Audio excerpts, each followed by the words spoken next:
premier vol du Raptor 3 qu'on a ici sur la droite. Ça fait quelques temps qu'il a été qu'il est testé. Hein.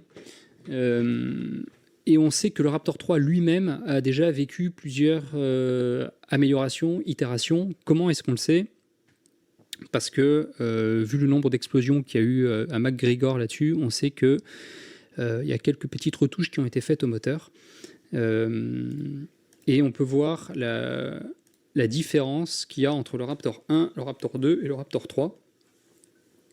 En fait, les différences ne sont pas aussi spectaculaires qu'elles en ont l'air dans le fonctionnement général. Elles sont spectaculaires au niveau de l'industrialisation, au niveau de la mise en forme du moteur, au niveau du fonctionnement principal. Il y a une grosse nouveauté qui est le système d'allumage.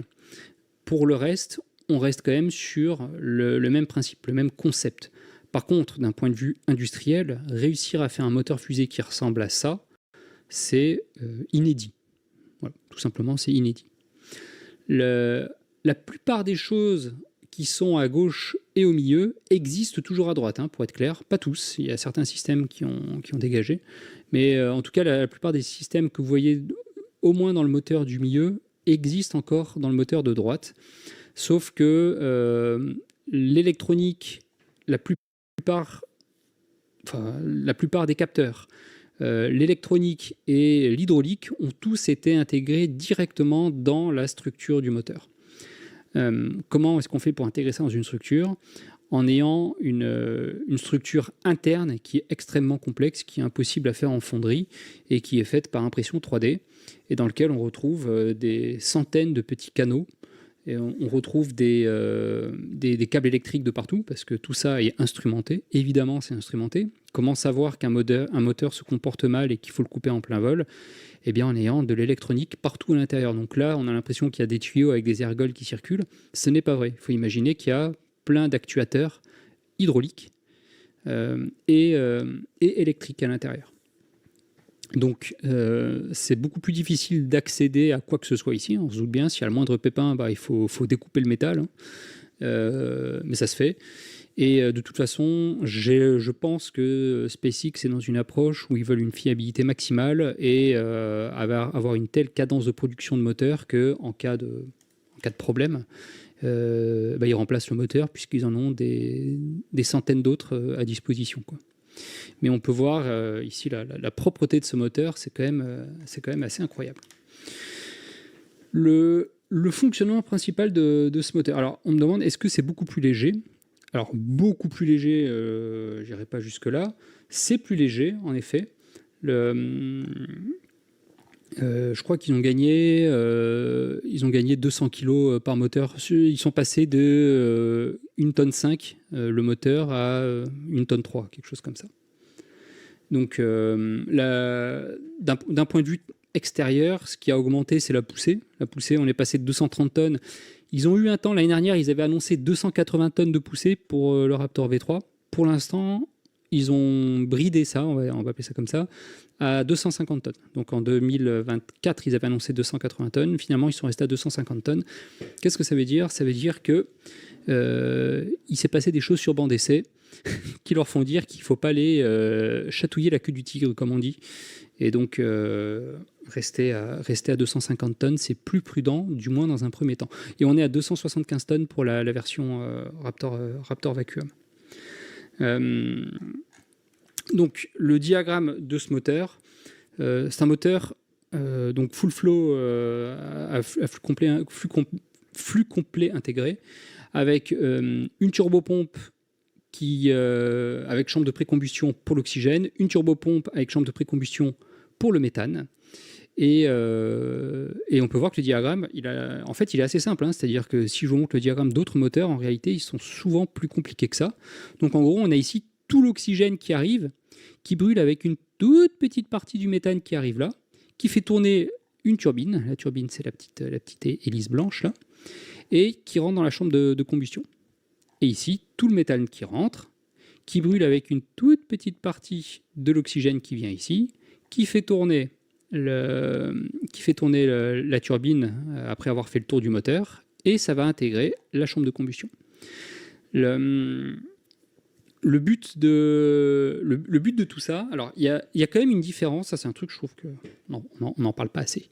Les deux chambres de précombustion sont différentes par nature. C'est-à-dire que celle d'oxygène, en fait, c'est de l'oxygène liquide qui arrive avec du méthane liquide. Donc ici, on a du liquide qui arrive dans cette chambre de précombustion, un pre-burner.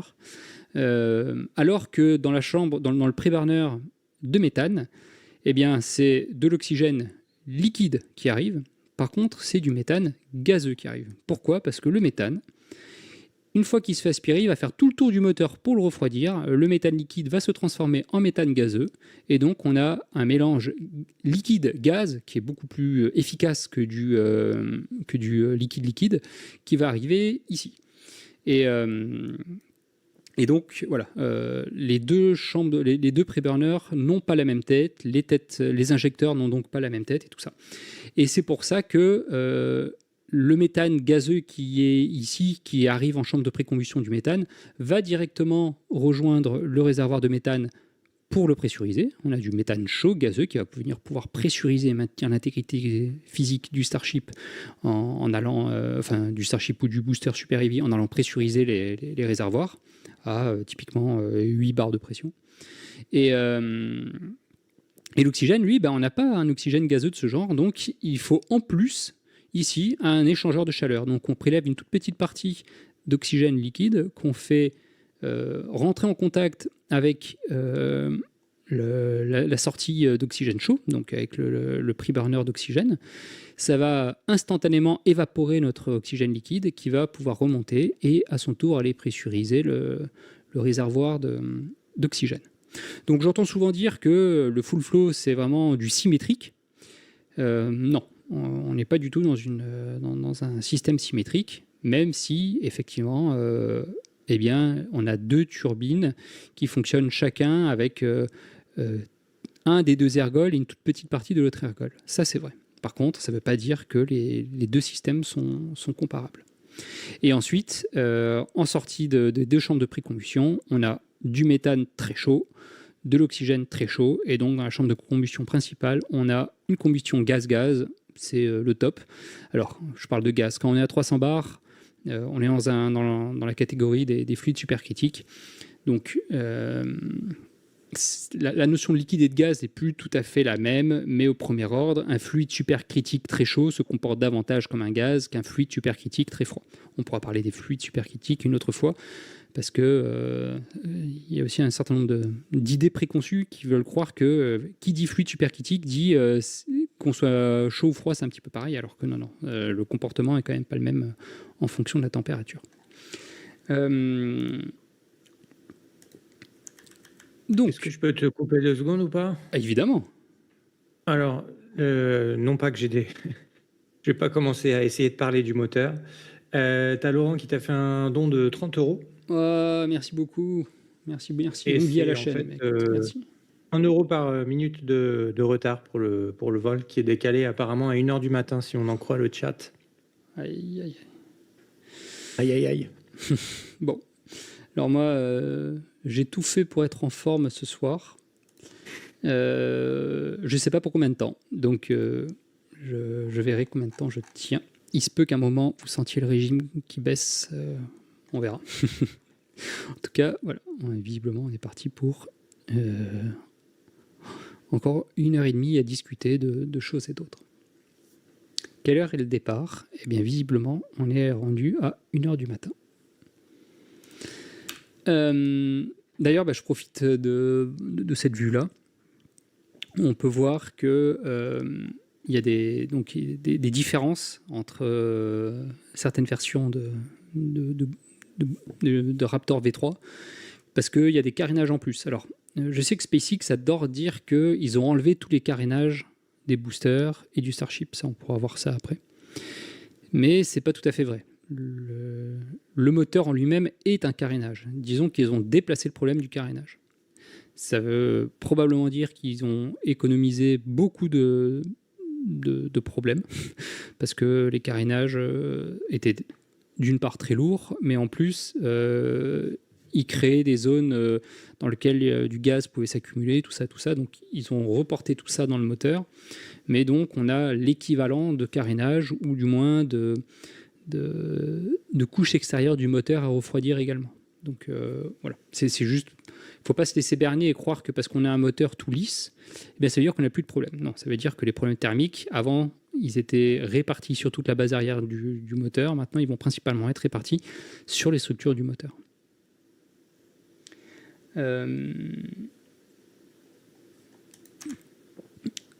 Tu es en télétravail demain, j'espère. Oui, je suis en télétravail demain, mais j'ai plein de choses à faire, donc pas le choix, il faudra que je me lève tôt.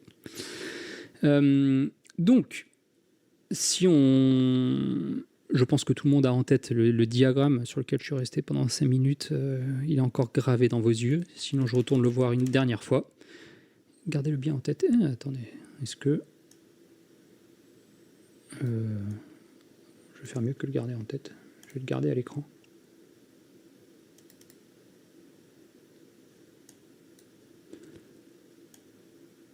Vous voyez que je suis un streamer aguerri. Tout se fait à base de fenêtres qui circulent devant mes écrans. Donc là, bon, la pompe de méthane qui est ici à gauche, elle est ici à droite. Mais on retrouve exactement le principe de notre moteur. Donc on a ici tout le méthane qui arrive. Donc c'est ce qu'on retrouve ici sur la gauche. Avec tout le méthane qui va sortir de la pompe. Donc les pompes de méthane sont juste derrière là. Elles sont ici. C'est l'espèce d'escargot là que vous voyez là. Tout va sortir par cette grosse canalisation et va venir circuler dans la double épaisseur de la paroi. D'ailleurs, chose notable, c'est que le Raptor Airvac, donc fait pour le vide, qui a une très longue tuyère, et lui aussi refroidit sur toute sa longueur, ce qui n'est pas forcément le cas de tous les moteurs adaptés au vide. Il ne refroidit pas par rayonnement. Donc, tout va rentrer dans cette grosse canalisation, va circuler dans le moteur, et va revenir par derrière, là, dans cette canalisation en forme de corne, pour venir dans la chambre de précombustion. Et là, il y a une petite partie du méthane dorénavant gazeux qui est prélevée et qui va rentrer dans la chambre de précombustion d'oxygène. La chambre de précombustion d'oxygène, justement. Donc, on a ici l'oxygène qui arrive. Ici, on a les pompes. On a la pompe à oxygène qui va venir aspirer. Donc, c'est une pompe à 2 étages qui va venir aspirer notre oxygène. Il y en a une toute petite partie donc, qui va venir dans la chambre de précombustion. C'est donc de l'oxygène liquide et qui va venir rencontrer notre méthane gazeux dans la chambre de précombustion qui est là.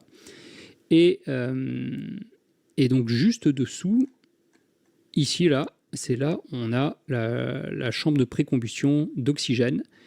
Et dans l'espèce de petit anneau ici, on a la turbine qui va faire tourner les pompes à oxygène qui sont juste au-dessus. C'est très compact. Il faut imaginer, ici, on a quelques barres de pression, typiquement 3-4 barres de pression. Et ici, donc il doit y avoir, je sais pas, il doit y avoir 50 cm, là, même pas. Entre là et là, on a pris 300 bars. Et c'est même pas entre là et là, hein, c'est entre juste avant la pompe ici et juste après la pompe ici, on a pris 377 bars. Donc, voilà, le gradient de pression est énorme. Vous pouvez aussi imaginer les contraintes mécaniques associées. Ensuite, on a tout notre oxygène chaud en sortie de turbine qui va venir dans la chambre de combustion.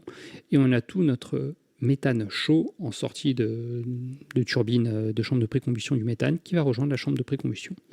Et ensuite, voilà. Allez, guinguette.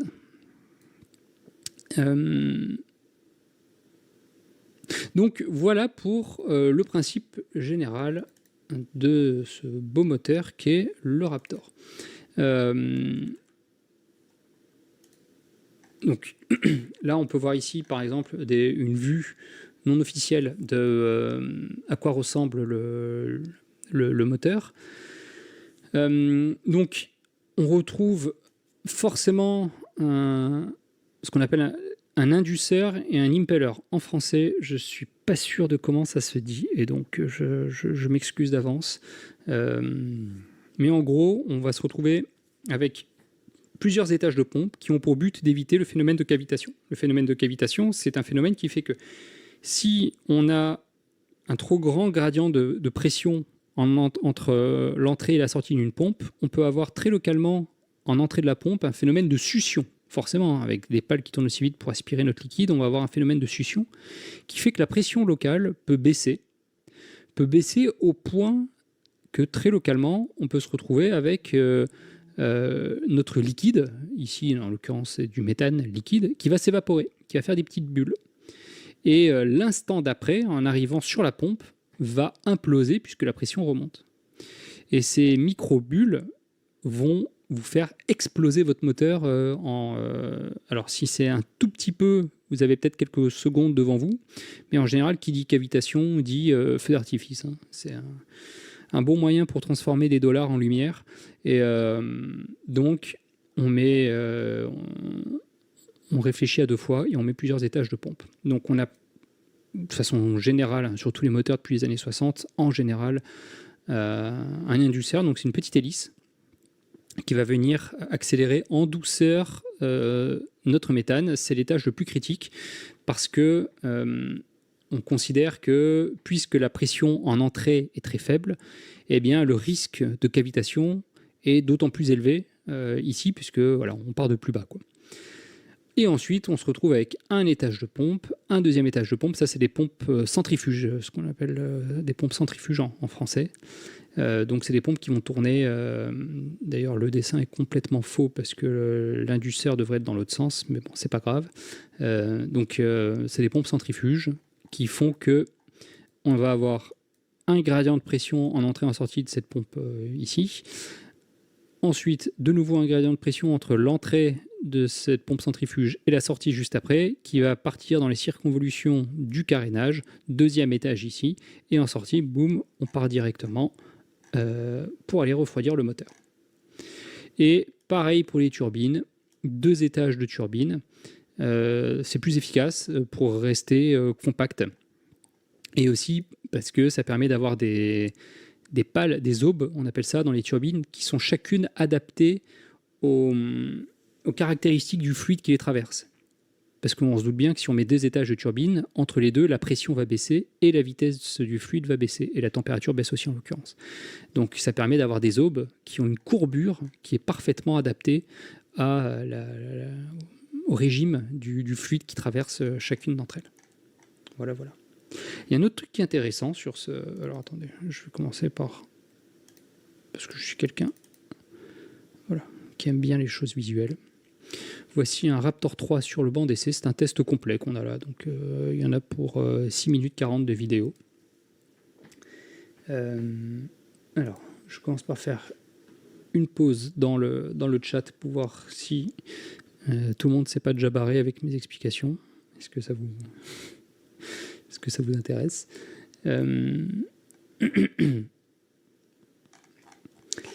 Et vous, s'il y a des questions.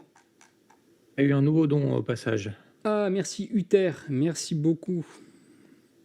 Merci énormément.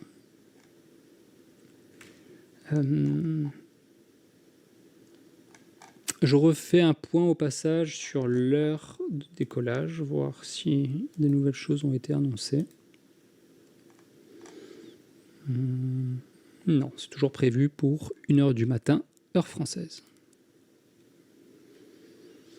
Alors, il y a un autre truc dont je voulais vous parler, c'est le système d'allumage. Je vous ai dit ça tout à l'heure, que c'était une nouveauté du Raptor V3. Donc, vous avez peut-être lu sur Internet, sur le site de SpaceX, qui a récapitulé sur son site les principales différences. Ils sont restés très vagues dans le terme de allumeur acoustic igniter, je crois qu'ils ont appelé ça comme ça. Et donc, j'ai voulu me renseigner sur qu'est-ce que c'était un allumage, une mise à feu, ce qu'ils appelaient acoustique. Et en fait, bon, j'ai compris que c'était un système par résonance acoustique. Ça, c'est un système que je connais bien, puisque je le suis de près. Et, en Europe en particulier, on travaille pas mal là-dessus. Il y a The Exploration Company qui a fait une démonstration d'un tel allumeur. Et c'est assez sympa, puisque en gros, ça permet de se passer de système d'allumage. Alors, pour être très clair, quand on parle d'allumage dans un moteur fusée, il faut toujours demander de quoi on parle. Parce qu'il y a deux systèmes très très différents. Il y en a un, c'est la mise en route, c'est-à-dire comment on fait tourner les turbines au début. Ça, parfois, on appelle ça allumage, mais je préfère parler de mise en route, ça évite l'ambiguïté. Et le deuxième, c'est allumage au sens mettre à feu, mettre une flamme, c'est-à-dire on amène de l'oxygène et du méthane dans la chambre de combustion, et dans les pré-burners aussi. Comment on fait pour mettre ce truc-là à feu, pour que ça s'enflamme? Il suffit d'une étincelle, en théorie. En pratique, il faut beaucoup plus qu'une étincelle, parce que tu peux vite, vu les débits, en fait, tu te fais souffler. Tu as beau avoir de l'oxygène et du méthane chaud, tout ça se fait souffler si tu n'as pas un solide système très chaud pour allumer tout ça. Surtout avec les trois chambres allumées simultanément. Donc les deux chambres de précombustion et la chambre de combustion principale, il faut allumer tout ça simultanément et dans le bon timing pour que l'allumage, le transient, excusez-moi pour mon franglais, la phase transitoire de l'allumage se passe correctement. Donc voilà. Merci Flemmard, merci, je vois vos messages passer. Donc pour ça, il existe un système qui est pour la première fois implémenté en vol. C'est, à ma connaissance, la première fois que c'est implémenté sur un moteur opérationnel. C'est un système qui ne nécessite ni décharge pyrotechnique, donc pas besoin d'ampoules de TEA, TEB comme sur Falcon 9 par exemple, ni système à base d'étincelles comme on peut retrouver sur d'autres lanceurs. Et parmi les choses nouvelles, entre guillemets, c'est pas tout à fait nouveau, mais qui sont aussi considérées, il y a des allumages par laser. Donc un allumage par laser, c'est pas mal, parce que ça peut être réutilisé de nombreuses fois. Mais l'allumage par résonance acoustique, ça c'est un allumeur qui peut être utilisé virtuellement une infinité de fois, quoi. Ça, il peut s'encrasser, il peut y avoir des petits trucs, mais en vrai, le moteur, on peut le redémarrer autant de fois qu'on veut, puisque il n'y a pas de système d'allumage séparé. Vous allez voir que c'est un système entièrement passif, et ça, c'est ça ce qui est génial. Et en gros, il suffit d'ouvrir les vannes, et vous allez localement créer une surpression qui va... je vais vous montrer ça sur comment ça marche. Alors.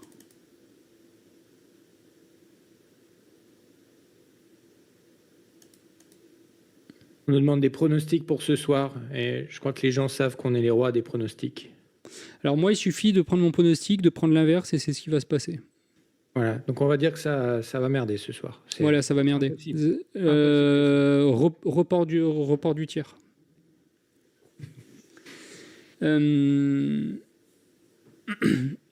Donc, vous n'êtes pas sans savoir, je vais commencer par ici, vous n'êtes pas sans savoir que un moteur, quand il est mal adapté à la pression atmosphérique, confère mes vidéos faites dans un autre siècle sur les flammes des fusées, qu'un moteur, quand il est mal adapté à la pression extérieure, il va faire un Mach Diamond, il va faire un cône de Mach.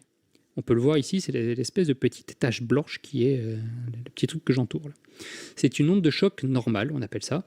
Donc là, par exemple, dans le cadre du moteur qu'on voit là, pourquoi est-ce qu'il n'est pas adapté ?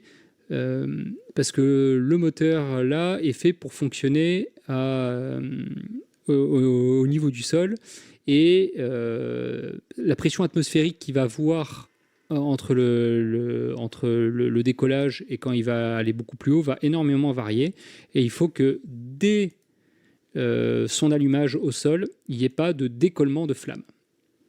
Et donc, la tuyère est faite volontairement un peu trop courte pour que la pression en sortie de moteur soit systématiquement supérieure à la pression atmosphérique. C'est pour ça que les flammes, on a l'impression que on a un monsieur qui a mis un t-shirt un peu trop petit, et il y a tout qui déborde en dessous. Et donc, c'est pour ça que la flamme, elle fait un angle et elle grandit immédiatement à la sortie de la tuyère. C'est cet angle-là qui nous dit que le moteur est, la tuyère est sous-détendue. Donc, quand la tuyère est sous-détendue, on va se retrouver avec des gaz qui vont monter comme ça, et sur les lèvres de la tuyère, on va avoir... Allez, je fais pause. Sur les lèvres de la tuyère, on va avoir des ondes de choc obliques qui vont se former, et regardez, on les devine ici. Alors, je ne sais pas si c'est la peinture derrière, peut-être, mais en tout cas, il y a des ondes de choc obliques qui vont se fabriquer, et qui vont venir se percuter au centre ici. Et ce qui va créer une onde de choc dite normale. Normale, c'est pas dans le sens habituel, hein. C'est normal au sens mathématique du terme, c'est-à-dire orthogonal, perpendiculaire. En gros, ça va créer un petit disque rond qui est orienté parallèle à la sortie de la tuyère. Donc il faut imaginer une espèce de tuyère miniature, ici, un tout petit rond. Et donc le flux, quand il arrive là-dedans, il va... Alors attendez une seconde.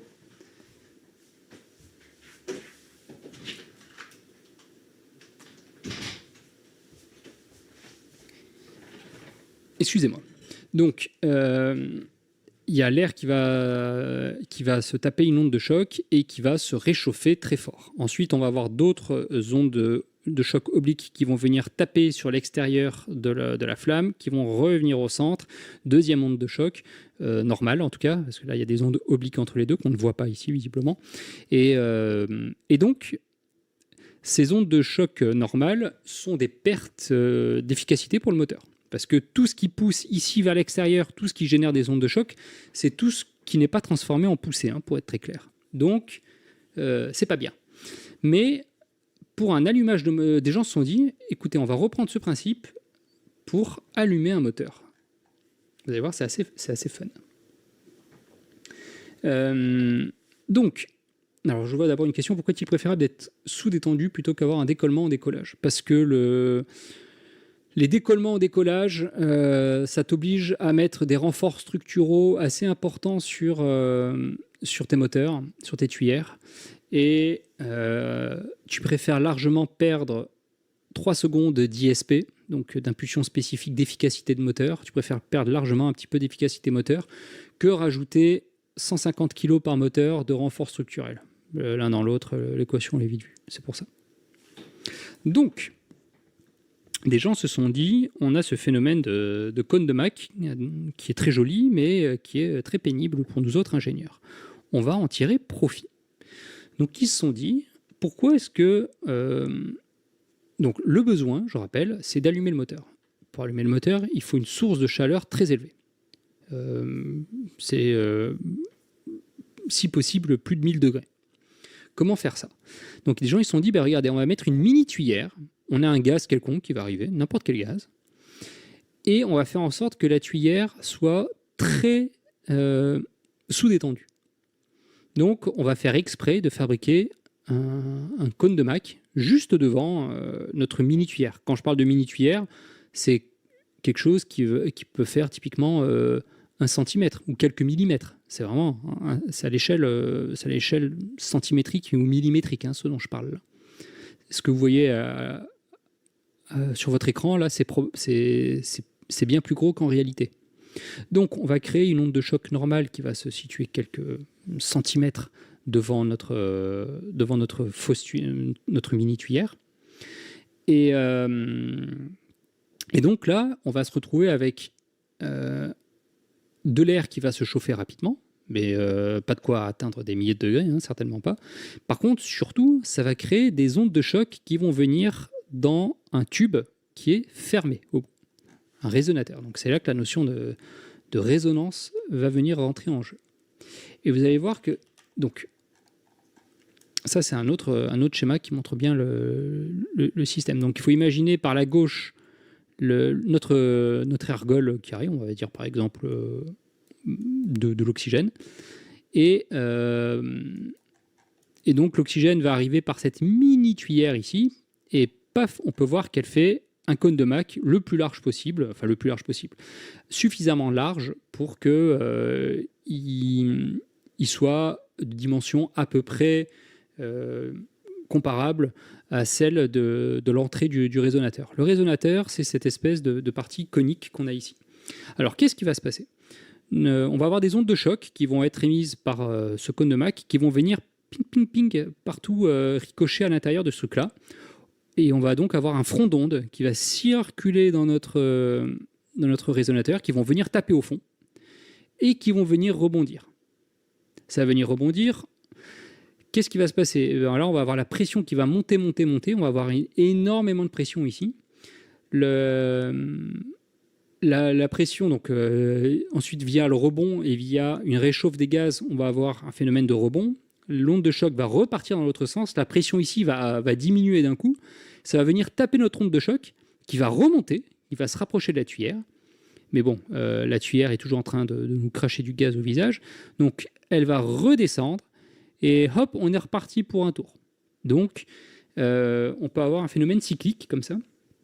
Et si ce phénomène cyclique est ce qu'on appelle en résonance, avec à la fois le système actif et le système passif, eh bien, on peut avoir un phénomène qui va s'amplifier. Donc, on peut voir ici une situation initiale. En 1, on va avoir notre gaz qui va venir créer une onde de choc. Pour l'instant, on a très peu de pression au fond de notre cavité. La pression augmente dans notre cavité. Elle va venir taper au fond et rebondir. Et elle va venir retaper sur notre cône de Mach. Et on peut voir que toute la pression tout autour devient de nouveau plus faible, ce qui va favoriser un retour pour le prochain cycle. Et on peut voir le prochain cycle, ça recommence en 1, et on est reparti pour une vague d'ondes de choc. Alors, on peut se dire, bon, c'est bien joli, ça va nous faire un truc qui va rebondir dans tous les sens. Alors déjà, quand je parle de rebondir, de quelle fréquence on parle? On parle de quelques milliers de hertz. Ça peut être des dizaines de milliers de hertz. Donc c'est vraiment c'est très rapide parce qu'il faut imaginer, c'est des ondes de choc. Là, on parle vraiment de phénomènes purement supersoniques. Donc il faut imaginer un phénomène supersonique à l'échelle d'un dispositif qui fait quelques centimètres, quoi. Donc on va avoir ce phénomène. Alors attendez, je crois que j'en ai même une vidéo. Voilà. Ah. Donc là, on voit bien le phénomène. Donc ici, ce qu'on a, c'est la vitesse. Et donc là, on voit bien les ondes de choc qui vont venir taper au fond et de façon régulière. Donc là, on a les températures et on voit bien que la température augmente au fond à chaque fois. Alors, ce qu'on ne voit pas là, et ce qui se passe en réalité, c'est que la température, en réalité, elle ne redescend pas beaucoup et elle n'arrête pas de monter, monter, monter. Pourquoi ? Et c'est là où on arrive à un truc un petit peu intéressant. Et c'est là tout le génie de cette méthode. Pour l'instant, c'est déjà cool, en vrai. Mais ce n'est que le début. C'est que, contrairement à un cycle dont vous avez, pour ceux qui ont fait des études scientifiques, c'est-à-dire, je pense, les 3/4 des gens qui sont dans ce live actuellement, si je vous parle de cycle de Carnot, alors peut-être qu'à part un mal de crâne, ça va vous rappeler quelque chose. En gros, ça explique que dans un cas parfait, subsonique en l'occurrence, les fluides qu'il y a dans votre frigo, par exemple, je pense qu'il est subsonique, j'espère pour vous. On a un cycle de Carnot qui implique quelque chose de réversible, c'est-à-dire qu'on peut avoir une augmentation de pression, une augmentation de température, et si il existe le phénomène inverse, on peut avoir une baisse de pression et une baisse de température. On a des phénomènes réversibles puisqu'on n'a pas de génération d'entropie. Si je vous parle chinois, rassurez-vous, j'en ai plus pour longtemps, on reviendra à des choses normales derrière. Mais dans le cas supersonique, on est dans un contexte complètement différent. Parce qu'il n'y a pas de cycle de Carnot, le gaz il est certes compressible, mais il est à transformation irréversible, parce qu'on franchit une onde de choc. Et quand on franchit une onde de choc, c'est pas les relations de Carnot, c'est ce qu'on appelle les relations de Rankine-Hugoniot, Hugoniot étant un Français d'ailleurs, Cocorico. Et donc, une onde de choc implique forcément que on génère de l'entropie en traversant une onde de choc. On ne passe c'est une transformation irréversible. Notre air ne passe jamais indemne à travers une onde de choc. Je parle même pas en parlant des frottements ou je sais pas quoi. Je parle juste quand on traverse une onde de choc, on génère de la chaleur et c'est de la chaleur perdue irrémédiablement. L'entropie est montée. Donc là, il y a deux phénomènes qui vont rentrer qui vont rentrer en jeu. D'une part, à chaque cycle qu'on a pu voir, l'onde de choc qui se propage à l'intérieur du tube comprime le gaz qui est stagnant au fond de façon irréversible. Donc ça a un choc direct. Et donc, à chaque fois, la température va monter. Et même quand l'onde de choc repart dans l'autre sens et que la pression va baisser, eh bien, le gaz va rester chaud. Et à la nouvelle onde de choc qui arrive, boum, on rajoute de nouveau de la température au fond. Et ensuite, il y a un travail visqueux. C'est aussi pour ça que ça a cette forme-là. C'est que à quelques milliers de hertz, on va avoir des ondes de choc qui vont se promener là-dedans. Et il y a les couches limites des gaz le long de notre cavité qui vont frotter contre les parois de la cavité avec une telle vitesse que la dissipation visqueuse convertit l'énergie acoustique directement en chaleur thermique. Donc on va avoir les deux phénomènes simultanément. Un, le phénomène purement supersonique qui fait que quand on traverse une onde de choc, notre gaz au fond, il va faire que chauffer de plus en plus, il va se réchauffer.